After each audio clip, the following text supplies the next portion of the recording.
But if we can find a way to love ourselves and love one another and even love those that harm us, the world would be a better place. Everyone deserves peace. Everyone deserves love. Everyone deserves to rise. Everyone deserves to thrive.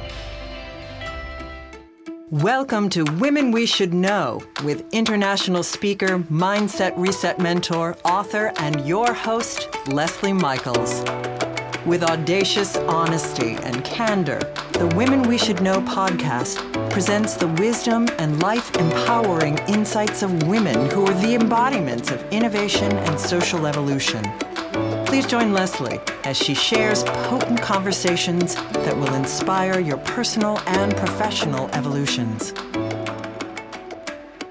Welcome to another episode of Women We Should Know, where we focus on bringing you the voices, the wisdom, the courage of women who are coloring outside of the lines, challenging the status quo by refusing to get into boxes that were created by other people, and who are leading the way in this time of the woman. Even the Dalai Lama has called this the time of the woman. And so it is very exciting and always fulfilling to me to be able to bring these voices to you and to get to have a conversation with them myself. Today, we have an amazing woman, Jennifer Kauffman. She is inspiring impossible transformation. That's caught my interest, I will tell you, ladies. Jennifer is the director and producer of the transformational movie, There's Got to Be More to Life. Okay, women out there, who of us have not said this before, right?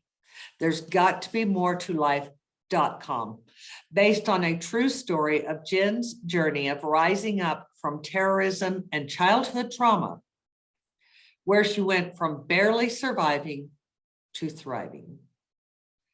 She's an executive producer of 2 Emmy and Telly award-winning films, A New Lease on Life, The Canines for Warriors story, and Freedom Isn't Free, The Folds of Honor story. She's an inspirational speaker, best-selling author, award-winning results coach, and founder of the Rise and Thrive movement.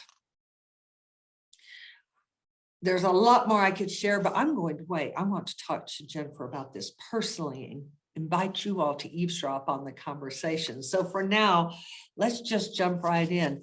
Hi, Jennifer. Hi, Leslie. First and foremost, thanks for having me today. It is an honor and a privilege to be with you.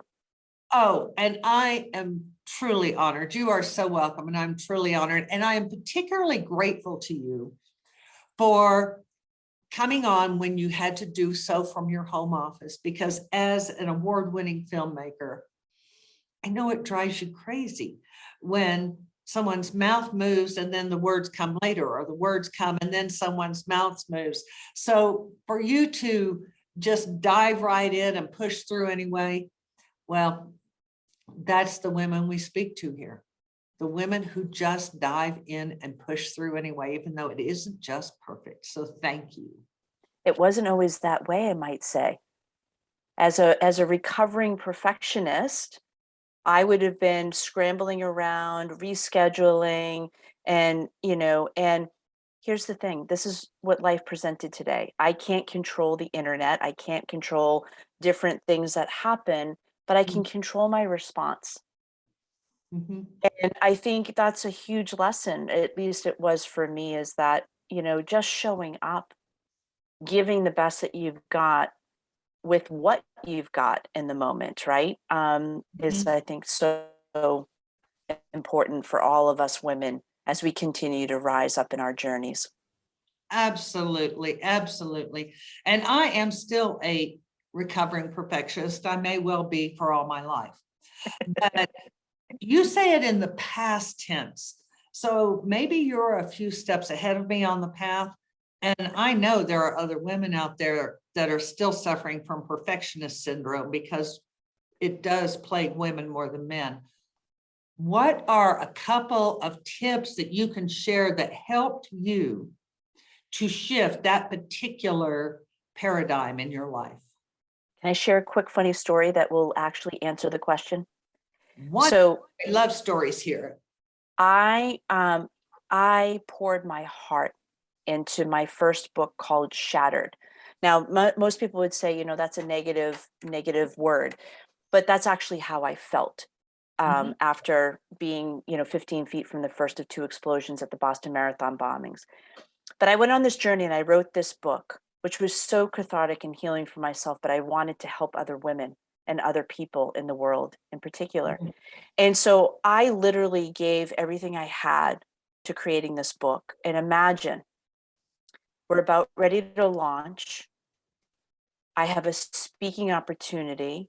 I've asked my publisher to drop ship me books so that I can go to the speaking event. And I'm all excited, right? The truck pulls up the driveway and puts down a case of books. And I open them up. And I'm like, no, it must be from the sunlight. So I open up the next case and I look at it. Every single picture of me had green hair. Green hair. I was horrified. I am Oh sitting my in my gosh. driveway, actually in my garage, to be honest. I was sitting in the garage crying. I had 1,000 books sitting on a pallet, and I'm about to do Green a hair. speaking event. Here's what I did. It took me a day to get to this, but then I eventually got to a place of, well, I have a choice here. I don't have any other books. I have a choice. So I could use this to create humor. Mhm. And I was like, okay, I'm just going to call this the limited edition. So anybody that is privileged enough to get a green copy of the book, you're an important person in my life. That is fabulous. But it's like, here's the thing. I've come to understand, and I put it in the past tense. I'm still learning it, Leslie, to be candid. But I like to put it in the past tense because I've made such strides and such, momentum and just showing up and just giving my best. Because, being a recovering perfectionist created a lot of stress for me. And Mhm. I really don't want to be stressed anymore. I've had enough I stress hear that has you. happened outside. So Yes. yeah, that's why. Yes. I hear you. Um, Now, you just ran right by something very important. And I know some of the women listening said, when you were 15 feet from what? From what? So can we go back to where Shattered started? Yeah, Shattered started. So I'm born and raised in the Boston area my whole life. I had never been to the marathon before. Never had a desire to go until this one year, a dear friend of mine asked if I'd accompany her. Her son was running the marathon for the first time. So knowing my way around the city like the back of my hand, I said, yes, of course. And these two people were very important in my life. So we made a day of it. And it was actually quite fun. And then we went to the finish line and we were waiting patiently for my friend's son to, come across the finish line. And he was about a half mile out when the first of two explosions went off. And we were standing 15 feet from the first one. We were also standing just a few feet from one of the young women who lost their life that day. Life as I knew it was over, and my world was shattered in a nanosecond. Mhm. And I know many listeners today might feel that way, especially given what we've been going through for the last 2 years with the pandemic. Mhm. Folks, mine was a bomb. It doesn't have to be a bomb. It can be a loss of a job, loss of a relationship, loss of a loved one, a serious illness. We've all had some form of trauma. Mhm. And when you take away the story or the event, we all have something in common. We have a desire to find a way to rise up from that experience, Mhm. to create a better life, to live a better life. It's where the whole movie titled There's Got to Be More. There's got to be more to life. And that's I literally created the film for these times, to share the insight and wisdom that I learned 9 years ago so that others could shorten their path to rising and thriving. That's beautiful. I know you are on a mission for just that. You're a woman on a mission. I love when I meet a woman on a mission. A mission to inspire and to encourage and to empower people to rise. And no matter what their impossible situation is, to know that they can. Everyone can. If I can do it, everyone can. I want to share something, Leslie. I actually get embarrassed almost when people read my bio. I have a lot of accomplishments, but I promise you, those accomplishments came out of rising up from the ashes of some really horrific situations. Yes. Yeah. So I'm no different than anyone else. So if I can do it, literally anyone can. It just takes a desire and take that first step. And then surround yourself with people who are going to encourage you and support you, because you're going to have moments where you struggle. It's the journey. It's like learning how to fly. You see a baby bird that's just come out of the nest, right? And it wants to fly, and it's trying to get its wings together. And it needs some support. It needs some help. We all do. We all have these experiences, and when we can unite as women and help each other in whatever we desire in life, wouldn't that be, I don't know about you, but I get chills when I think about it.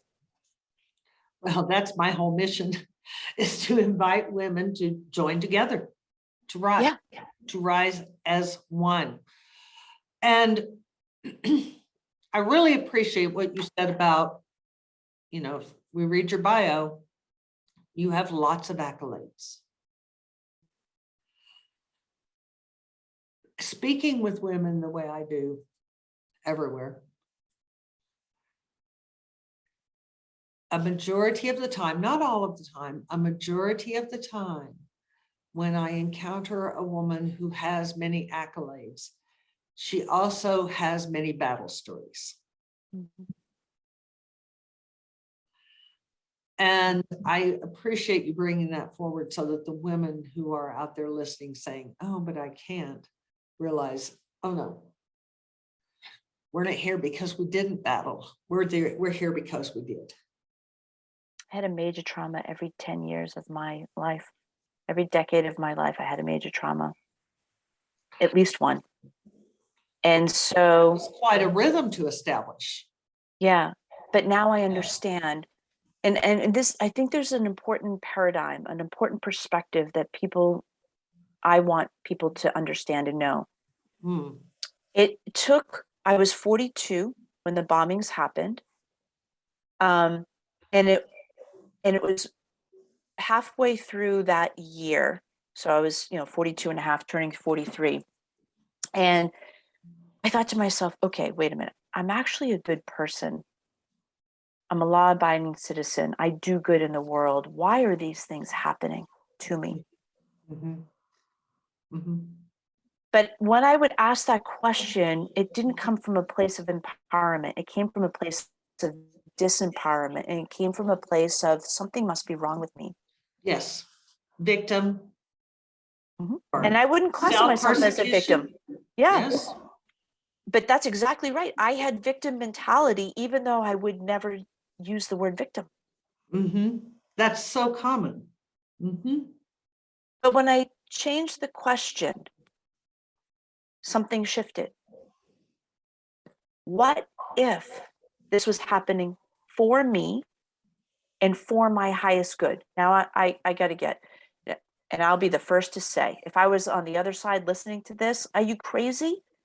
Like a bomb, a death of a loved one, a serious illness, a loss of a job, a loss of a home, all of this stuff is happening for me. Are you crazy? Hear me out. Hear me out, listeners, because I used to think the same exact thing. However, when I asked myself if this is happening for me, an analogy popped through. When a farmer plants a seed, it's usually steeped in what?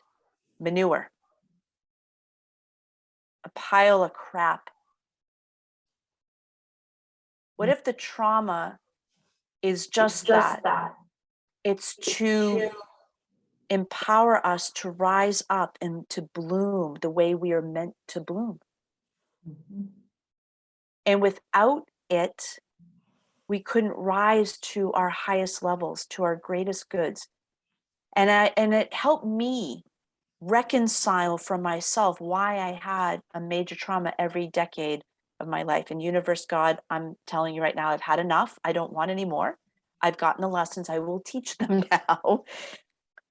But I got to see that I've had numerous of these experiences at different levels of, in different ages and different levels of my life. But I wouldn't be who I am today without them. Mhm. I wouldn't wish them upon anyone ever.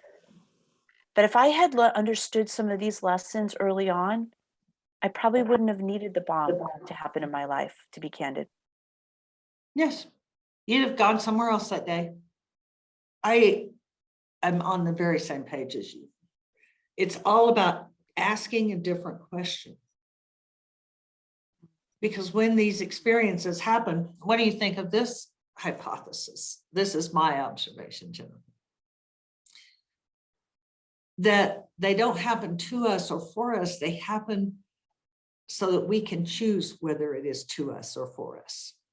And we get to I choose love it. over and over again. Will we rise or will we sink? Will we rise or will we sink? We get to choose. I love it. And that's exactly it. We're at choice. This is where free will comes in. Choice point. That's right. And this is another thing that's coming up for me now. I'm a very spiritual person. And it's like, why, a lot of people will say, but why did God do this to me? Well, God didn't do this to me per se. An Mhm. event happened, and I, through my free will, got to choose how I respond to that event. That's And right. to go back to what you just said, I can choose to rise up from it, like a phoenix Mhm. rising from the ashes, or I can allow it to bury me and to be a victim and a prisoner to that trauma for the rest of my life. And it would be no different than having actually being in a jail cell. Mhm. That's right. We get to choose. We get to choose because don't you find that as you speak with people, people who are free in terms of walking around, not in an actual prison, but they have their hearts and their emotions imprisoned. I did. Saddest thing. I did for the Oh, first 2 years. I couldn't describe that if I hadn't been there. Yeah. It's the thing. I mean, it is the thing. And I realized I'm like, okay, I was 42 when that happened. By the time I'm 44, and I'm like, okay, I'm at a pivotal point in my life. Is this how I want to live for the rest of my life? Do I want to Mhm. live the rest of my life in pain and emotional turmoil, scared of the person, of my own shadow? Mhm. To be candid, I'd rather not be alive. Right. Well, that isn't living though, is it? No. And twice I almost took my life because I was struggling to find my own way to rise up. Mhm. Mhm. And I'm grateful I didn't. What was that moment? What was that single moment when the light switch came on? And I realize that even after the light switch comes on, there are hard days. We've all been there. Mhm. But the light switch has to come on or we can't go forward. What was your impetus moment? There were two, actually. One was I was leaving a survivor group meeting, Mhm. and I was actually pretty good at this stage. Grew up in Boston, as I indicated. Us Bostonians drive crazy. We cut each other off and we don't think twice about it. right? Right. We just do. Oh, it's so true. We're crazy drivers. So this particular day, I left the hospital in Boston from the survivor group meeting, and somebody cut me off. But I acted in road rage, something I had never done before. Oh, And it was like something switched. And this is where the light switch went off, so to speak. right. I was chasing this I perceive it was a gentleman because it was a big truck, like a big big truck. I'm chasing the man down the streets of Boston. Fortunately, he made the light. I didn't. And when I came to a stop at the red light, that rage quickly turned into I was sobbing. Mm. And I'm looking in the rearview mirror going, who is this person? And I recognized in that moment there a terrorist lived inside of me. And if I acted on my rage, I'd be no different than the two young men that I had despised at that time. Mhm. Mhm. That was a pivotal turning point for me. And I realized, oh, OMG, I have a lot of healing work to do to heal that part of me. That was Right. one step. The Right. second one was this. I was driving to a Let family me event. ask you before you go to Yeah, the next yeah. one, was that the first time you had let your anger just come out, fully come out? In an outward setting, yes. In my home, I had experienced it on my own in my home, and Of at the time I course. was single. But in a public situation, yes. That was a true Terry Golden. Mhm. Thank you. Now let's hear about the second one. The second one was I was going to a family event, and I don't remember exactly what it was, but I had to dress for the occasion and stuff. And I woke up and I was having an awful day. I was having a lot of pain. It was 2 years after the bombing had taken place, and I was dealing with more rage, more anger, and I just was like, I just wanted it over. I wanted that chapter of my life over. I wanted to be back into a place where I was Mhm. thriving again, but I wasn't there, and I couldn't. Here's the irony. I literally received award for gratitude because I express gratitude often. But at this stage, I couldn't succumb to gratitude. What is there to be grateful for? Mhm. My whole world was shattered. Like I was in a lot of pain. I had a lot of physical, emotional, mental turmoil. Mhm. What's there to be grateful for, right? I Mhm. truly wasn't grateful to be alive at that stage. I am now, but I wasn't Mhm. then. But here's the thing, Mhm. I'm driving to a family event, and I know everyone there it's a happy, joyous occasion. They don't want somebody like me showing up. Debbie Downer. Mhm. So I thought to myself as I'm driving along the highway, you know what? If I just flip my car over the median, people will think I just had an accident. No one would ever know. And I take myself and everyone else out of the misery that I found myself in. Mhm. Fortunately, four people came to mind, two at a time, as I'm gripping the wheel, driving 100 miles an hour down the highway. And yes, I was driving 100 miles an hour down the highway, about to jerk my car into the median and roll over my car. My mom and my sister came to mind first. And I thought to myself, well, you know what? When we get reunited in heaven, I can justify, they'll understand. Mhm. I gripped the wheel tighter, and I'm literally about to jerk it. And then my two young nieces at the time, they were, I think, 6 and 8. And I had no words. Mhm. The only thing that came to me was I chickened out. Mhm. These two little kids are like my kids. Mhm. They're an integral part of my life, and I'm an integral part of theirs. What do I say? Auntie chickened out. Mhm. So I loosened the grip and I made a choice. Mhm. Whatever it takes, I'm going to find a way to rise. and I'm going to find a way to thrive again. Because I want to be an example to those two kids and to others as well, but mostly those two kids. When life gets tough, you don't quit. That's right. That's right. It is such a powerful story because it was a story that you were on the front lines, literally.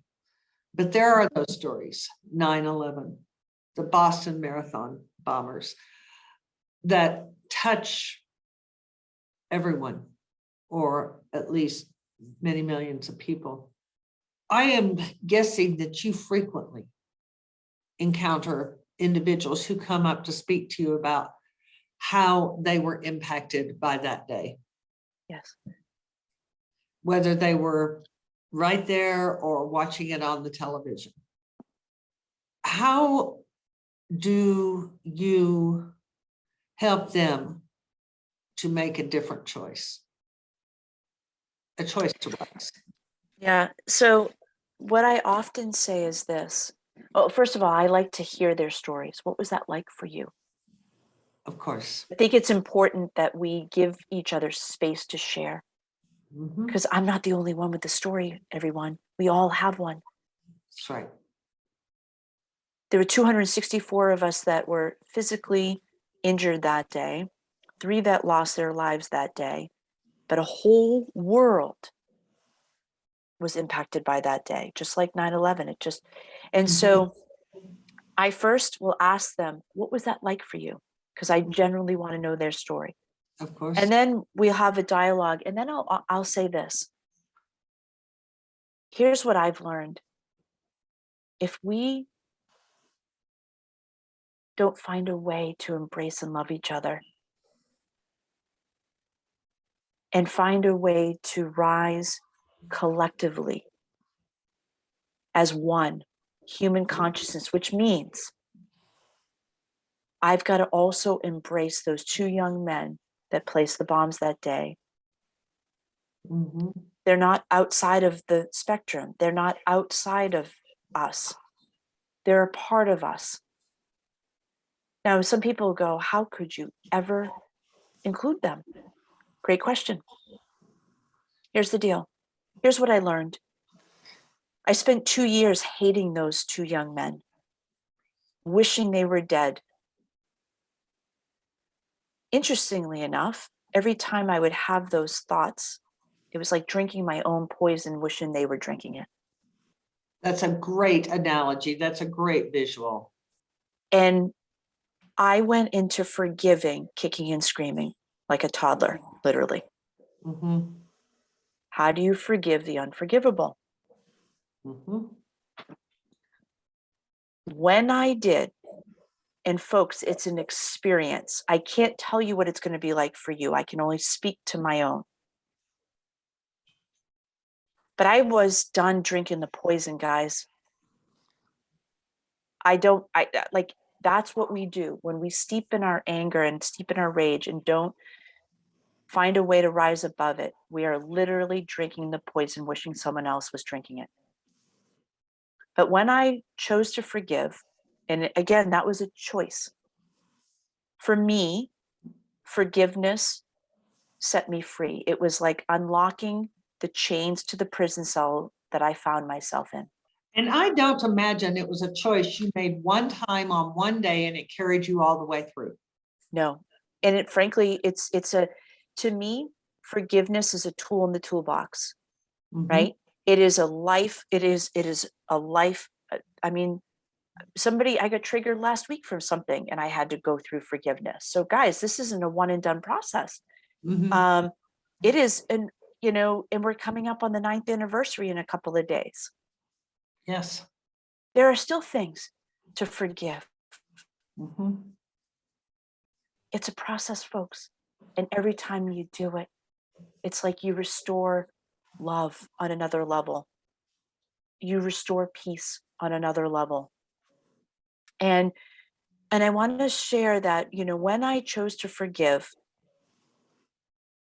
and it wasn't until I actually did it that something shifted. Mhm. An overwhelming amount of peace came over me, number one.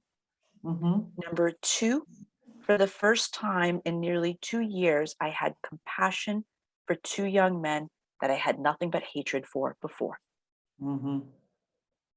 That compassion over time led to curiosity. Who does this?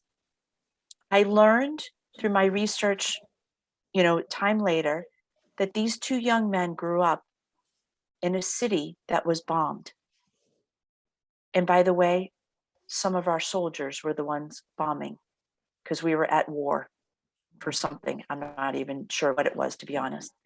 But Or was until it we, war for something? yeah, Mhm. if we don't find a way to embrace and love those that harm and hurt, because here's the thing, they acted out of their hate, and I know what that's like. But if we can find a way to love ourselves and love one another and even love those that harm us, the world would be a better place. And I firmly believe we would stop wars. Mhm. Everyone deserves peace. Everyone deserves love. Everyone deserves to rise. Everyone deserves to thrive. And everyone gets to walk the path to that place where they can do that when they can do that. Exactly. Everybody gets to watch that pace where they can understand what that is that that allows us to come back into a unified space. I would like to go to your film. There's got to be more to life. Tell us about that. So the film came to me through prayer and meditation back in 2019. How can I serve? How can I help humanity rise? And that's what came through, is to share my insights and wisdom from my journey of rising up from the bombings and Mhm. what I learned from that and how others can embrace what they're going through. And where is it being distributed? Actually, people can, if you go to there's got to be more to life.com, you can access it there. You can also go to jenniferkaufman.com. You can see the trailer. If you're inspired, click on the link, it'll take you directly to the site. It's on a secure platform. People can Mhm. stream it. And we don't talk about the bombings per se. We talk about the rising. Wonderful. And for all of you who are either driving your car or jogging or some other thing, don't worry about it. I will put the links in Jennifer's program notes, just like I always do for all of you, so that you can keep on jogging and definitely keep on driving, well, as safely as you want to. We never know. They might be in Boston. It's a combat sport in Boston to a degree. It totally is. If you could drive in Boston, I think you could drive anywhere in the world. Yes, I think so. I think so. What now? You've been through this cycle of every 10 years of trauma, and you've been through the horrific bombing and then the progressive steps toward healing. What is that shiny object that is still out in front of you that you still want to wrap your fingers around? Maybe it's been out there for a while, maybe it's something new. But what is that shiny object that is fascinating you or capturing your attention? Honestly, it's when I look in the mirror. I look in the mirror and I say, have you done everything you can to help humanity? Mhm. It's hard to witness the struggle as somebody who's, endured a lot of struggle. And so for me, the shiny object is what's next? What can I do to contribute, to give back? How can I impart this wisdom to empower others to find their own path and to inspire them that even though it's a challenging journey, It is, I liken it to the road less traveled, but boy, is it worth it. When you get to the other side, it's like a magic carpet ride. Mm-hmm. Life becomes more fulfilling. Life becomes more joyful. Life becomes more peaceful. Life becomes more loving and fun. Doesn't mean it doesn't have challenges. So for me, it's like I now like to use film as a way to get messages out. Mm-hmm. So we're working on the second film, which is called There Is More to Life, which is the second part of a 3-part series. And Mm-hmm. the third one's called Can't Make This Shit Up, literally. Love that. And we talk about, We all this. have those moments, don't we, Jennifer? We all have. We do. We all have this. You cannot make this shit up, and you just had to be there. Those Yes. two true statements that everyone can relate to. And when we can just get back to our childlike selves, that's what I've come to learn. As somebody that was, a perfectionist and, somebody who strived to always look good, because on the inside, I didn't feel good. I was trying to cover up the broken pieces, the invisible pieces of, my shattered self. But there's Oh, and how many of you out there, women, how many of you can relate to that? That is something that is given to women from the time we are daddy's perfect little girl. That's where the perfection starts. The perfection chasing starts. and I like to say now, like, I strive for excellence. I strive to be a better woman. I don't need to be perfect. In fact, here's what I've come to understand.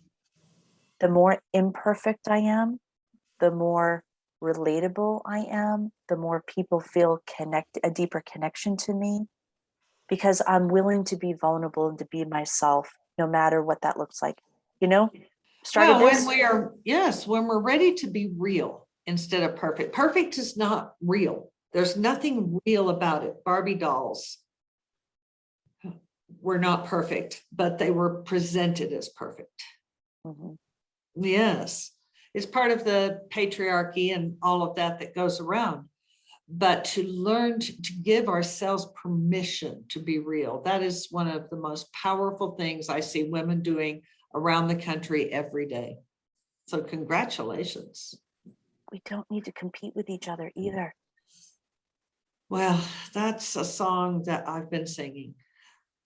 And we understand it's patterned into our DNA, it's patterned into our psychology, it's patterned into everything. But if we get off on that, Jennifer, we're going to be on this podcast for another hour. Because that is just the way it goes when we get on that topic. But it is true. It is time for women to cease to see each other as their adversaries. Mm. Yes. When are your next films? Are you in production now, or are you in development? Where are you with your next films? So we had so much footage, amazing footage from the first film. We had over 70 hours of footage.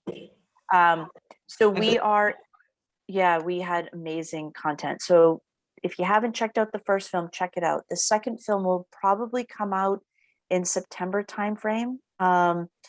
And it is a deeper dive from the first one. So the first one is the foundation. The second one deepens the conversation and talks some more about how we can get back to our God-given selves and thriving. Like that's part of our DNA, but we lost it along the way. And now I want people to reclaim it, because it's our God-given birthright.